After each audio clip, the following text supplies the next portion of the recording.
All right, for those of you that don't know me, my name is Kevin Cabral. Thank you. I'm the president and CEO of the Concord Chamber of Commerce. I've been here a minute now, and it's great. We're thanking all of you folks for being in the room. We appreciate it a lot from the Chamber, but I also would like to point out some of our premier sponsors for this specific event. Gurnick Academy, who's in the room, Corey, and also Astound. The whole Astound team is here. Really, that is awesome that the kind of sponsorships they provide us that give us that extra step on an event like this. If I could go to the next slide, please. These are our Chairman's Circle sponsors. They are a big part of the Chamber. I say ambassadors are the backbone of the Chamber.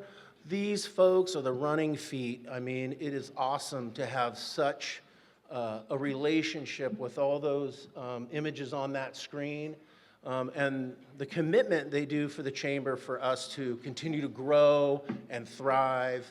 That being said, if you'd ever like to be part of the Chairman's Circle, feel free to contact me directly, and if we could just, let's give them a round of applause too. All right, hello everyone. Thank you so much for being here. We're going to go ahead and start our program. So as everybody's being served lunch, hopefully everyone's making it around, they finished their salads, we're going to go ahead and begin. So again, thank you so much for being here today, and we're really excited to be able to host this program today on behalf of the Chamber, featuring our City of Concord Mayor Carlyn Obringer. Again, my name is Tim McGallion. I'm not only your friendly State Farm agent, but I also have the pleasure to serve as the chairman of the board of directors for the Greater Concord Chamber of Commerce. The Greater Concord Chamber is not just keeping pace with change, it's driving it. As a champion of economic growth, innovation, and community collaboration, we are committed to shaping the future of Concord's business landscape. Our mission is to foster a climate where our members thrive, realizing the benefits of increased economic activity and deepening community engagement. Concord is uniquely positioned as a hub of innovation and opportunity, with a business community that embraces technology, sustainability, and efficiency. The Chamber plays a vital role in strengthening the ecosystem by connecting businesses, advocating for their interests, and providing resources that fuel success. From supporting entrepreneurs to driving key policy decisions, we leverage our influence to create business-friendly environments that helps everyone. Our long-standing partnerships with the City of Concord amplifies our impact, allowing us to deliver valuable programs, fostering workforce development, and enhancing the city's economic vitality. Whether it's leading efforts in business advocacy, championing sustainability initiatives, or creating powerful networking opportunities, the Greater Concord Chamber of Commerce is dedicated to ensuring that businesses don't just adapt to change, but thrive in its current environment. So at this time, I would like to formally introduce a great friend of mine and the facilitator of today's conversation, Ann Notarangelo. Ann is a former award-winning journalist and currently serves as the Community Relations Manager for the Martinez Refining Company. A Contra Costa native, Ann always aspired to work at in Bay Area television. Ann spent 14 years as an anchor and reporter at KPIX before stepping away from journalism in 2015 to focusing on raising her daughters. She then worked at Contra Costa Employment and Human Services before joining the refinery in 2016. Ann actively volunteers for various nonprofits and frequently MCs local events. One of her favorite, and of course mine, is also the Concord Annual 4th of July Parade, Festival, and Fireworks, where Ann and her husband, John, have been the MCs for the parade for many, many years. And we thank you so much for doing that and looking forward to another successful year again. So also Ann does serve on the board of the East Bay Leadership Council and East Bay Economic Alliance. So without further ado, I'd like to bring up Ann Notarangelo. Okay. Thank you.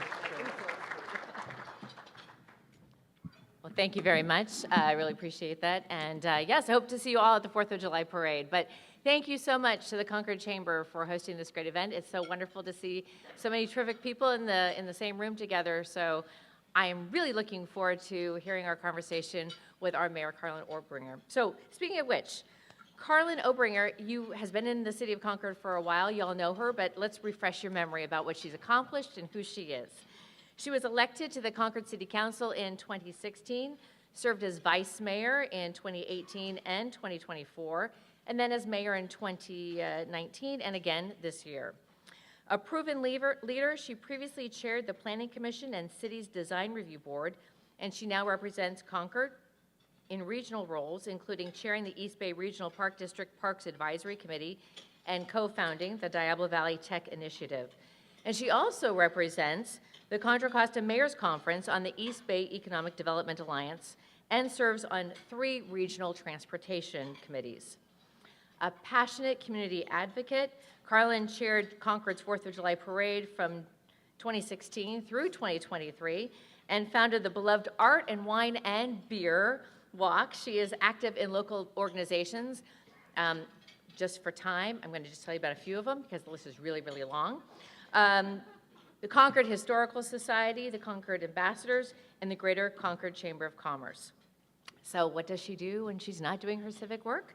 Carlyn is a pianist and organist at Queen of All Saints Catholic Church.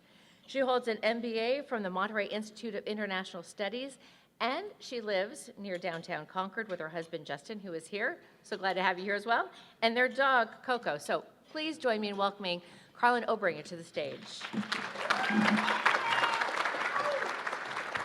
you very much for the warm introduction, Anne. And before we get into the questions, I just have a few acknowledgments that I would like to make.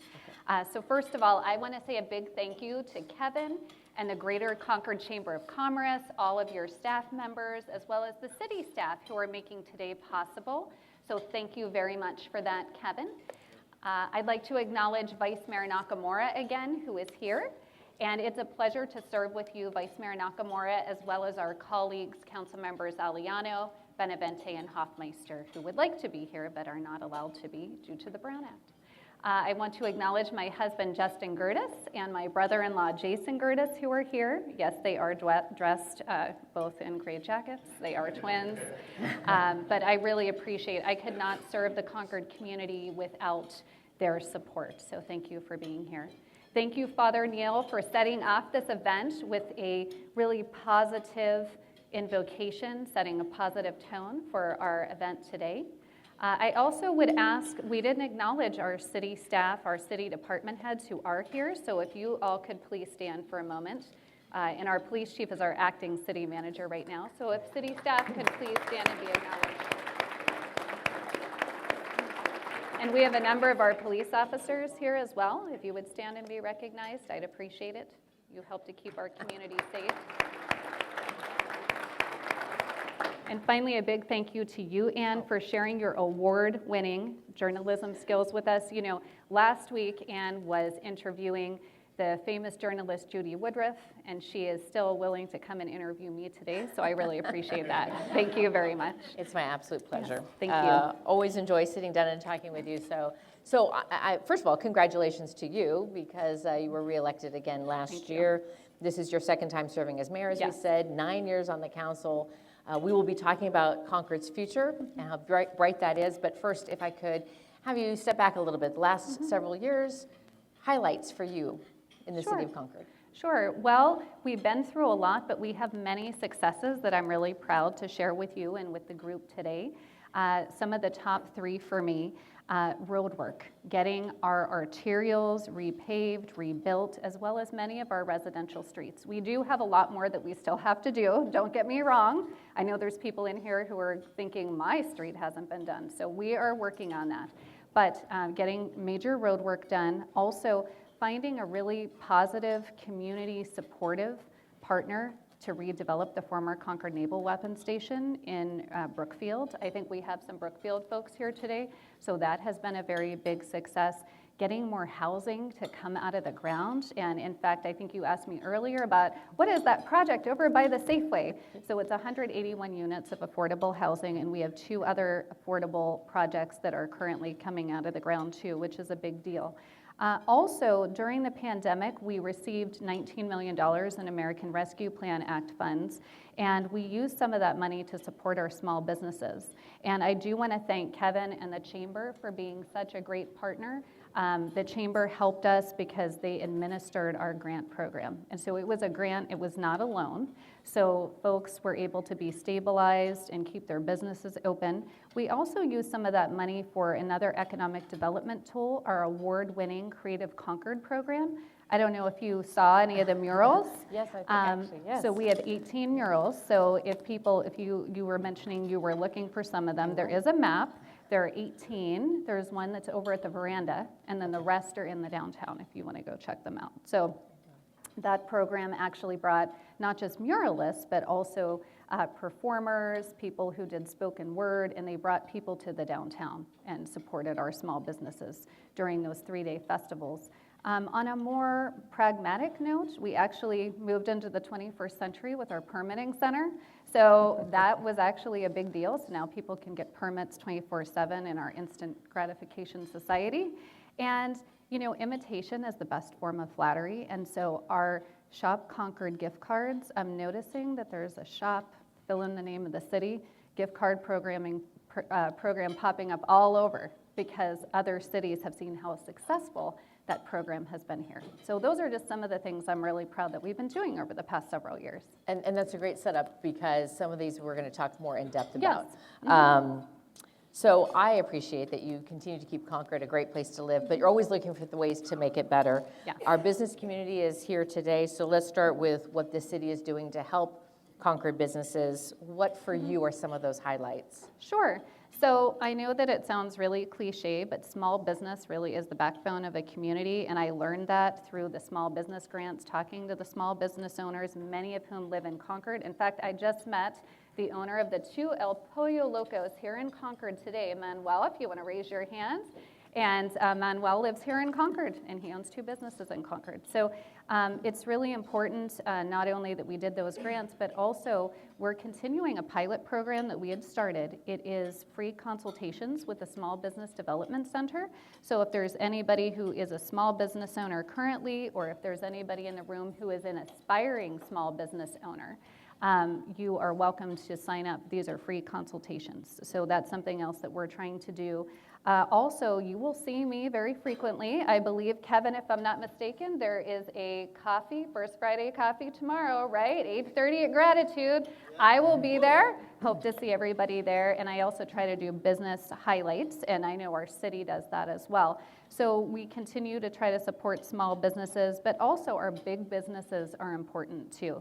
And so you mentioned this is my second time around as mayor, so I knew some of the things that I wanted to do once I received the privilege of that title for this year. So I said to staff, put together a list for me of the large employers here because I want to do goodwill visits. And I want to find out what is working, what we can do to help support them, and how we can help them stay here and grow here. So that's our goal. Also, I think it's really important for a council person to partner with our economic development staff and also work on economic development. So that's why in my intro you mentioned some of my regional involvement, why I thought it was really important and continue to be part of the Diablo Valley Tech Initiative. And I don't know if you've heard of it or not, or what they haven't, do. actually. Yeah, so it's really great. It's been around for 6 years. Anyone in this room is welcome to participate, so I invite you. They meet once a month, and the idea is to surface and grow the tech talent here so that our tech community, our tech industry can go. Somebody doesn't have to get on the phone at 3 a.m. to talk to somebody in Bangalore to do a project. So they meet on the first Tuesday of the month virtually, and then they also have a meetup once a month too. Also, the East Bay Economic Development Alliance you mentioned to me. I really appreciate Stephen Bader, the executive director, had set up a tour here in Concord. He brought folks from across the Bay Area to look at Roof and Realm.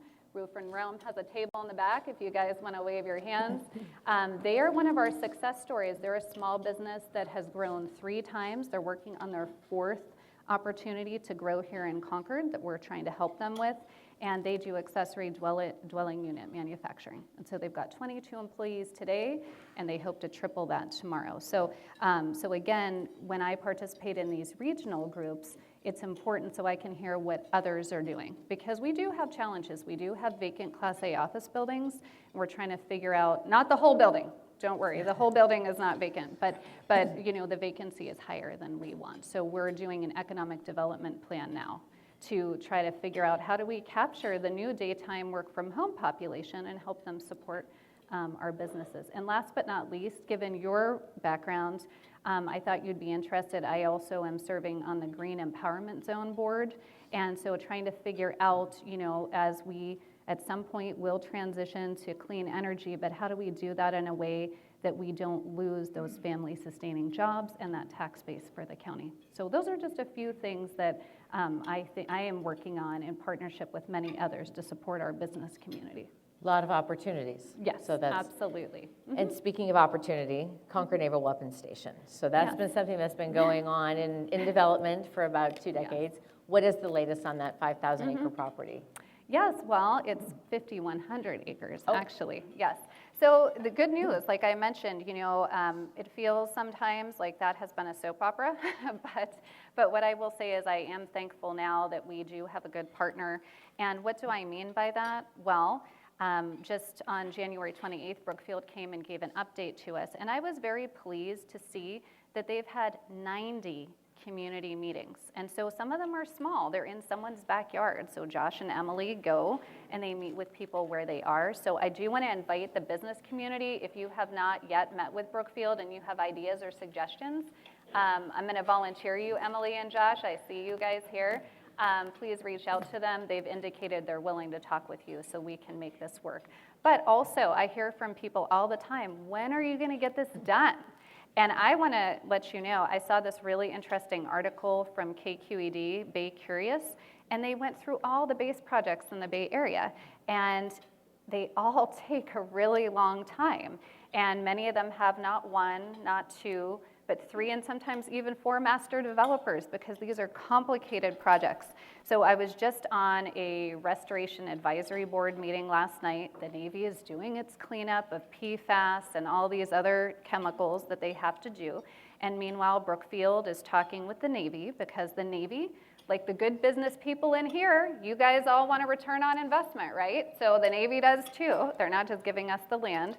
So that's the negotiations. But in the meantime, there's something positive I'm going to share that people I think will be excited about. So remember, 2,300 acres was transferred to the East Bay Regional Park District for Thurgood Marshall Regional Park. And so I am working with a board member from the Park District, John Mercurio, who I see you, John. And John and I are going to be hosting a walk and talk on April 12th at the Thurgood Marshall Regional Park. So folks can sign up. You do have to reserve your spot, but that'll give people a chance to get some access to check out the part of the park south of Bailey Road. What, April 12th? April 12th, All the right. morning. I don't want to give the time wrong, but it is April 12th. And East Bay Regional Park District Yes. website yes, probably has yes, all that information. Yes, they So will awesome. have it soon. Yeah. Oh, good. Okay. So Concord is one of the oldest cities in the county, and with that it comes really this rich history, which we all appreciate. But everything has a positive and opportunities and challenges. And the challenge is the aging infrastructure and the roadways. And so voters passed the sales tax measure 5 years ago. You mentioned roads, Yes, and the road is not paved unless it's the road in front of your house, right? I think we all agree, right? It's yeah. like if my road isn't good, nothing got done. But how are the funds being invested, and what do you think will happen in the months to come? Okay, well, I know what's going to happen in the months to come. There's going to be more road work, so that is good. So I do want to say a thank you to any Concord voters in here who voted for Measure V in 2020. It narrowly passed. And I also appreciate our city manager and our past finance director because they wisely took out a loan back, remember the low interest days? Yes, well, so they took out a loan at that time against our future sales tax revenues. And so that's how we've been able to do this major roadwork blitz. It's been $114 million. We're entering the last year of that work. And so that's why we've been really focused on the arterials, and we've been able to get some residential work done. So this year, you're going to see Clayton Road done from about Babel Lane all the way to the Clayton border. We're doing Detroit and from Detroit to Salvio Monument and Galinjo. We're doing Willow Pass Road, and then we're doing some more neighborhoods. Now, to be honest with you, Then the council has to have a conversation about what next. How do we find additional funds? Because we haven't done all the roads. And this is a fun fact. Concord has 65 million square feet of pavement. That's 65 million and 310 center line miles. So it's quite large. So that's our challenge. And the other thing I will share with you, though, is in addition to road work, I have been hearing since I first ran for city council in 2010, Carlyn, when are you going to sink those traffic lights? So I want to assure people that there's been work going on this for the past 15 years, and Abhishek Parikh, who's our transportation director, has been, applying for and receiving all these grants. And so I asked him for an update, before we had this conversation, because I've been getting frustrated too. And so he explained to me that by March of this year, 70% of all of the replacements of the traffic signal boxes, the cabinets, all of this will be installed. And we've been installing fiber, because if you want the signals to talk to each other, you need to have them connected. So we do that through fiber. We have an adaptive signal system as well. But then he told me, well, Carlyn, all that road work you want done, well, it's making it hard for us to test the signal to see if it actually is working. So we have to wait for some of this road work to be done.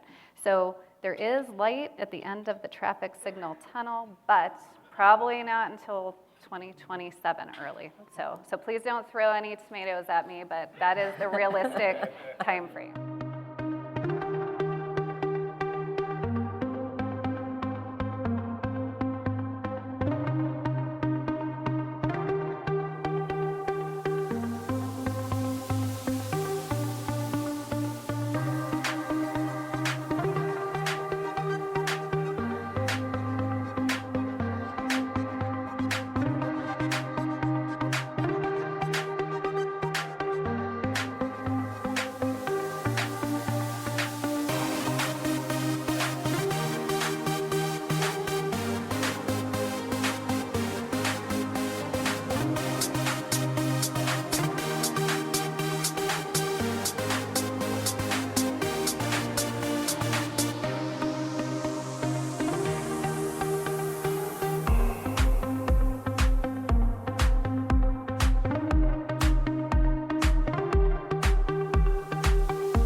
I do want to talk about housing a couple different ways. Sure. Because that's a challenge that we face in so many different ways. When addressing this building for the future, addressing this regional challenge of housing affordability, and really it's a lack of affordable housing stock, right? It's just places for people to live. And yes, I did ask you about that building, and it's good to hear. So, but how is the city addressing this issue and creating opportunities so that people can have a place to live? Sure. So first of all, I want to be very clear. I know we have some developers in this room. Concord is development friendly. And so what do I mean by that? So we have been doing what the state has asked us in terms of our housing element. We have a certified housing element. We are planning in this cycle of 8 years through 2031 for 5,000 new units. So that's number one, because some cities don't want to do their part. We are actively trying to. We have right now in our development pipeline 1,000 units of new housing in some stage, 500 of which are affordable. Now, people ask me all the time, Ann, they say, Carlyn, what is really affordable? And so what is affordable? So the apartment that I mentioned, Blue Oak Square Apartments by the Safeway, as well as there are 2 projects coming up across the street from the downtown Concord BART station, Rick Judd Commons, and there's a veterans project. Those are affordable to people making 30 to 60 or 30 to 80% of the area median income. So that's about, for 30%, you'd be making about $36,000 a year. So it could be a senior, a person with disabilities, et cetera.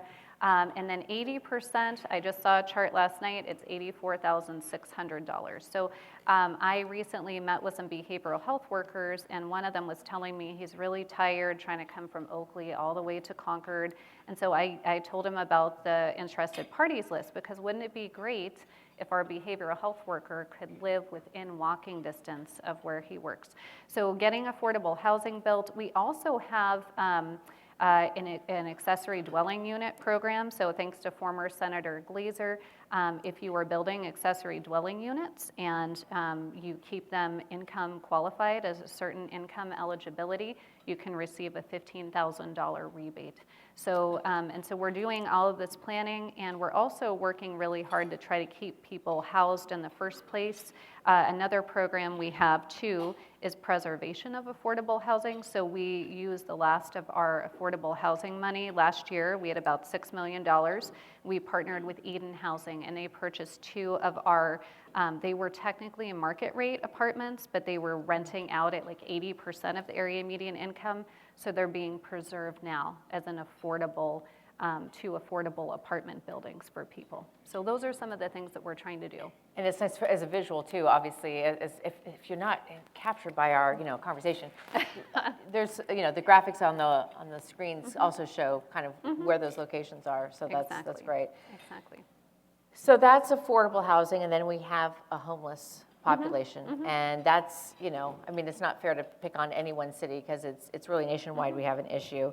The City of Concord recently completed a homeless strategic plan. So how does that plan get rolled out? And how do you think the city is doing in facing this challenge? Sure. Well, this is top of mind for everybody on the city council. When I first got elected way back in 2016, I was really excited about economic development, and I still am, in case you can't tell. But when you serve on an elected body, you don't always get to choose the topics, they choose you. And so affordable housing and homelessness have been deep, deep concerns of mine. So last year, when we did the point in time count, our homeless population, and again, it's just a point in time, but it was down by 28%. So I'll be curious to see what it is. They just did the count last week. I don't know what it is yet. And you're right. I've recently been in Sacramento, San Luis Obispo, and Jackson, if you know where that is, in Gold Country. And at least in San Luis Obispo and Sacramento, I have seen unsheltered people. In Jackson, down in the creek, somebody was either panning for gold or they were also unsheltered, and they had a tent set up, I'm not sure. But the point is, it's not an urban issue, it's not a rural issue, it is a concern for cities big and small. So we did, so one of the ways that we're working on addressing this, we have a rapid rehousing program, and no other community has this, so I want to really highlight it. We're using state funds, and what we do is we work with Hope Solutions, a nonprofit, and they help us to identify people who have become housing insecure with a connection to Concord. So let's say like the single mom who just lost her job that was in Concord, or the kids go to school in Concord. And so we will partner, we stand alongside them, not me personally, but Hope Solutions and city staff, and we get them stabilized and then put together a self-sustaining plan. So, okay, if you want to be able to afford rent in a year, because we support them for at least a year, what does that plan look like? What kind of education do you need? What kind of training? What kind of job? And so we were successful over the past 2 years in helping 27 households. I don't have the number of people, but households. Sometimes it's one person, sometimes it's multiple people. Also, that homeless strategic plan, I really appreciate Vice Mayor Nakamura led the efforts along with folks who had lived experience in the community. And so now we're starting to roll out the strategies. One of them is actually helping to fund housing for veterans. There's a gentleman who's purchased a home down near the city of Clayton. It's in Concord, but he has a track record of working successfully with homeless veterans. We also have, I don't know if you know where the Valley Motel is, over at Babel Road in Clayton, but the owners are entering into an agreement with the city and Hope Solutions to convert, it's just 12 units, but they're going to convert those with city support to single occupancy rooms, and those folks will receive support as well. And that's really important, Ann, because usually, unless you're a senior or you're a person with small children, even if you are a working person who just can't even make, that $36,000, 30% of area median income, there aren't a lot of supports for you. So this will be a way to help folks. So these are some of the many things that we're doing. I do want to clarify, though, that I know I'm talking to the business community today, and I know that sometimes people have challenges with folks that are not interested in these programs, and so I do want to share, we are working on cleanliness. Part of our public works team does go out and address encampments after our community impact unit has engaged with those folks and offered them services. We also have our core team, which is 3 people that we contract with the county. They go out into the encampments, they try to offer people services, build trust, and sometimes it takes years. One of our team members recently reported that they've been working with someone for 5 years, and that person finally agreed to go and start taking services at the homeless shelter. So a lot of it is building relationships. Some of it is addiction, some of it's behavioral health. But the other piece I do want to share is Concord is not only home to one of only 2 homeless shelters in the whole county, and there's 19 cities, so Concord, Richmond, that's us, and also A3, the Anytime, Anywhere, Anyone, Miles Hall Community Crisis Hub to provide behavioral health support. So we're trying to take a very holistic approach and really lean in and try to address this issue in many ways. I appreciate you kind of addressing how complicated it is, and you have to come from so many different perspectives. So it's nice to see that there is this comprehensive approach to a really, it's a worthwhile endeavor, but it's hard. It's hard work. So appreciate that. So quality of life. We've talked about all these different things that improve our quality of life. Let's not, sell the idea the roadways are really important. The art is really important. But let's take kind of a big picture here. Quality of life is a big priority for Concord. What does that mean for public safety? Sure. So I think that quality of life and public safety are inextricably linked in people's minds.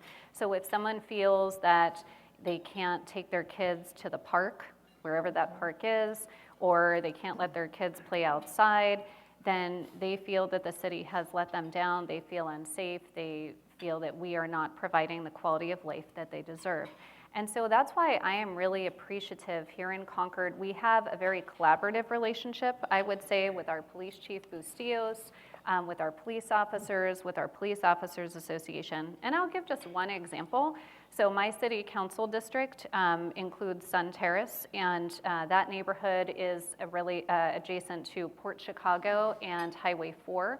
And so going back to 2019, some of the residents said, Carlyn, we really feel like we're having some criminal issues because people come in off Highway 4, they do what they're going to do, and then they leave, and our neighborhood feels very vulnerable. So at that time, that's when I started looking into license plate readers and cameras, and whenever Chief Bustillos came on board, it took us a while to find funds, but he was open to the idea of installing these at strategic locations, not as a replacement for a police officer, but as a force multiplier, which I very much appreciate. Also, public safety and quality of life. I do my best to attend as many, award ceremonies, swearing-ins for our police officers as I can. I recently attended one in the fall, and it was so heartening to me, Ann, because the 3 police officers, they were all young people of color, and 2 of them had graduated from Concord high schools. So one was Concord High grad, one was a Mount Diablo High School grad, and I thought that that spoke volumes because they knew the Concord community and they were choosing to come back and not only work in our community, but to work in public safety. And so I think that shows that this is a good place for people to live and work. That's wonderful, and all the connections that they already have. Yep. That is terrific. How about you? What are the qualities you want Concord to be known for? Yes, well, I think Concord is one of the most diverse places and where diversity lives in harmony. And I love the fact, I'm just thinking about my own neighborhood. You name a country, Anne, and there's somebody there. Someone from Japan, China, Sri Lanka, Iran, Mexico, the list goes on and on. And we see that at Music and Market when everybody gathers peacefully to enjoy common activities. But something, I want to give a shout out to Kevin Cabral because I think you did a great job, Kevin. Don't look, I'm looking at you. You did a great job. If people saw the Pioneer, I think it was December, the Concord Pioneer, he did a great job talking about how Concord is a place to play. And I hadn't thought about that because I'm often working, but this is a place to play. Everything from if you're an adult and you want to go golfing to our two bowling centers. We also have one of the only drive-ins that's left. We have Urban Air, which is really cool. I don't know if you've been there, but I have not. even if you don't have small children, it's apparently, so you can weigh up to 248 pounds and still participate in the foam pit and the dodgeball courts and all these things. So it looks I think there's a group over here already planning their next trip. So an activity. Team building. Yes, team building, exactly. And so in the veranda, all of our parks. So I really think that Concord is a place to play, and I hope that people will continue to come here and gather and feel safe and have fun with their families. And Visit Concord does a really great job of surfacing all the great things to do in Concord, especially for upcoming holidays like Valentine's Day. Yeah, absolutely, absolutely. I love going into the Visit Concord Center, and there's always these things that I'm like, oh, that's really kind of cool to do, and that's good reminders. Just a couple more questions for you. What are you looking forward to most this year? Like what gets you excited? Sure. Well, there's so many good things. Whenever I was mayor last time, it was the Jazz Festival's 50th anniversary. Now it is the Pavilion's 50th anniversary. So there's going to be some fun activities that our Concord Pavilion Committee is helping to plan around town to celebrate that. I love Music and Market. That's when I feel that Concord is at its best with 5,000 people just enjoying whatever the musical act is and some of the farmers market booths and food. And we actually won an award last year from Diablo Magazine for our event. And I think it is what Concord does very best. There's also some projects I'm going to be bringing back. So I do a September of service every year, and I've been focusing on my city council district, but since I'm serving as mayor this year, we're going to be doing a park beautification or a tree planting event every Saturday for a few hours in the morning on Saturdays in September in all the city council districts. So I'm really looking forward to that. And just being able to also, I will tell you, try to raise funds for the Don Fernando Pacheco Adobe. So I don't know if you're familiar with that. Yes. It's a National Historic Landmark. It's up in North Concord next to Hillcrest Park, and unfortunately, it has fallen into disrepair. So I'm going to be organizing, everybody, you can save the date, October 4th, at Clayton Valley Bowl from 1 to 3, we're going to do a bowling fundraiser. So to try to raise some seed money to start preserving that historic building. So lots of fun stuff on the horizon. We heard the 4th of July parade. I look forward to seeing you and John, as well as your daughter was not mentioned, but she sang the national anthem, so hopefully she will come back. We've got Concord Juneteenth coming up. And many more really fun things. So just being out in the community is really what I love, and it seems like the summertime brings everybody out and together. So I'm really My daughters loved growing up in Concord because, and we actually grew up alongside another family, and our daughters and their two little boys, we would meet every Music and Market, and we did that for 12, 13 years. And it was just, it's neat. I don't know. Show of hands, how many people have actually gone down there and just enjoyed? Yeah, okay. We need more hands next year, okay? Yeah. Because you really owe it to yourself to check it out. It's just a lot of fun. So, and there's so many other things that you mentioned. But You kind of walked right into my last question, because you talked about September of Service. And you are one of those people who kind of rolls up your sleeve and you walk in and you do a lot of things. And I know there's a lot of people who are very busy. There's a lot of busy people here who want to do more. So if they want to become more active in the city of Concord, in addition to joining her in September, what else can people do? Sure. So I really love that question, because I did not grow up in Concord, but I have gotten to know Concord, and I have lived in my house now longer years than I've lived anywhere else at any time. So I am deeply rooted in Concord at this point. But one of the ways that because I've been volunteering and been involved for so long, I let people know, you tell me what your interest is, and I will tell you what the organization is that you can be involved in. So pick something. So whether it's history, whether it is cake decorating, whether it is looking at minerals and gems, whether you like to bowl, whether you like to golf, whether you like to garden. There are so many different special interest groups and activities. Orchid Society, we have one of those too, believe it or not. So there is something to do. And I also let people know that if you want to just know more about Concord in general, we have a wonderful program called the Concord Community Academy. I wish that this had been around whenever I first was getting involved in Concord, but it lasts 6 weeks. It's completely free. And you just come on either a Thursday or a Saturday night, and you learn about a different department. You get to tour the Naval Weapons Station, you learn about the police department, budgeting, so you get some of those questions answered that you've always had, and you can make suggestions too as to how to improve the community. I also have been doing beer and coffee with the mayor. I'm going to continue to do that. So if there's anybody who would like to host, please let me know. I'm also going to be at the library and the Historical Society sometime this year. But that's another way for you to just meet some neighbors. I try to be out in the community in an informal way, so not just requiring office hours. And there's a lot of really interesting people who come to those events, and people build relationships that way, just from meeting other like-minded people. And so we also have a number of groups like Friends of Lime Ridge, Friends of Concord Creeks, so you can participate. But I would say, people are welcome to reach out to me, because I think that's one of the blessings of being a council person, because you have so many resources that come to you that you can often help direct somebody to an interest group that would be good for them. Well, it's clear the state of Concord is doing well. Yes, yes. And there's a lot to look forward to, and there's a lot of things to do. So I want to thank you very much for taking the time. How about a big round of applause for our mayor? Thank you very much. And we're going to stay here for a second, but Kevin Cabral is going to come back up to the stage. Ann, that was great. Thank you very much. And Carlyn, you're such a huge support of the chamber. Just congratulations. You do a wonderful job.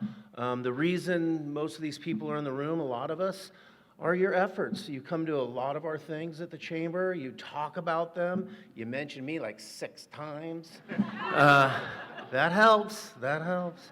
No, but I really appreciate it. That the chamber feels so grateful that you're a part of it, and you show up and attend a lot of our things.